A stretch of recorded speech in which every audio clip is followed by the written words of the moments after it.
आज सकाळी जो महिला वारकऱ्यांचा अपघात झालेला आहे तो अतिशय वेदनादायी आणि दुःखदायक आहे।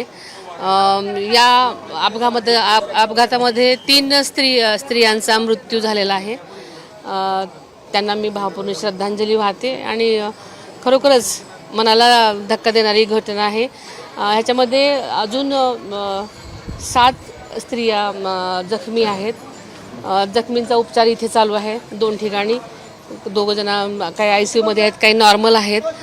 त्यामुळे उपचार अतिशय चांगल्या प्रकारे चालू आहे आणि चांगल्या प्रकारे काळजी घेण्याची मी त्यांना सगळ्यांना प्रशासनातर्फे सूचना दिलेल्या आहेत। जे जखमी झाले किंवा जे मृत्युमुखी पडले त्यांच्या कुटुंबियांना शासनाच्या माध्यमातून काय मदत करायची? आपल्याला माहिती आहे की मागे सुद्धा एक GR निघाला होता की वारकरी लोकांना, मृत व्यक्तींना 4 लाख रुपये आपण त्याच्यामध्ये जाहीर केलेले आहेत आणि जखमींचा खर्च सुद्धा त्याच्यामध्ये 2-3 प्रकारचे म्हणजे खूप क्रिटिकल असेल तर 74,000 रुपये वगैरे अशा प्रकारचे आपण खर्च देणार आहोत।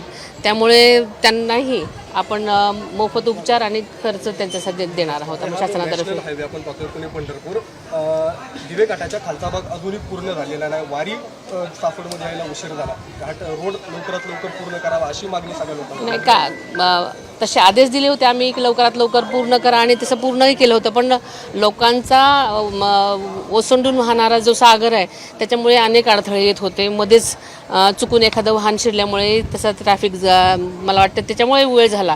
पण शासनाने सर्वतोपरी सगळ्याच बाजूने पूर्ण तयारी केलेली होती आणि तसे पूर्वतयारीचे आम्ही अनेक मीटिंग्स घेऊन असा आढावा घेऊन त्यांना आदेशही दिले होते। त्याप्रमाणे पालखी यायच्या अगोदर तशी पूर्णपणे तयारी झालेली होती।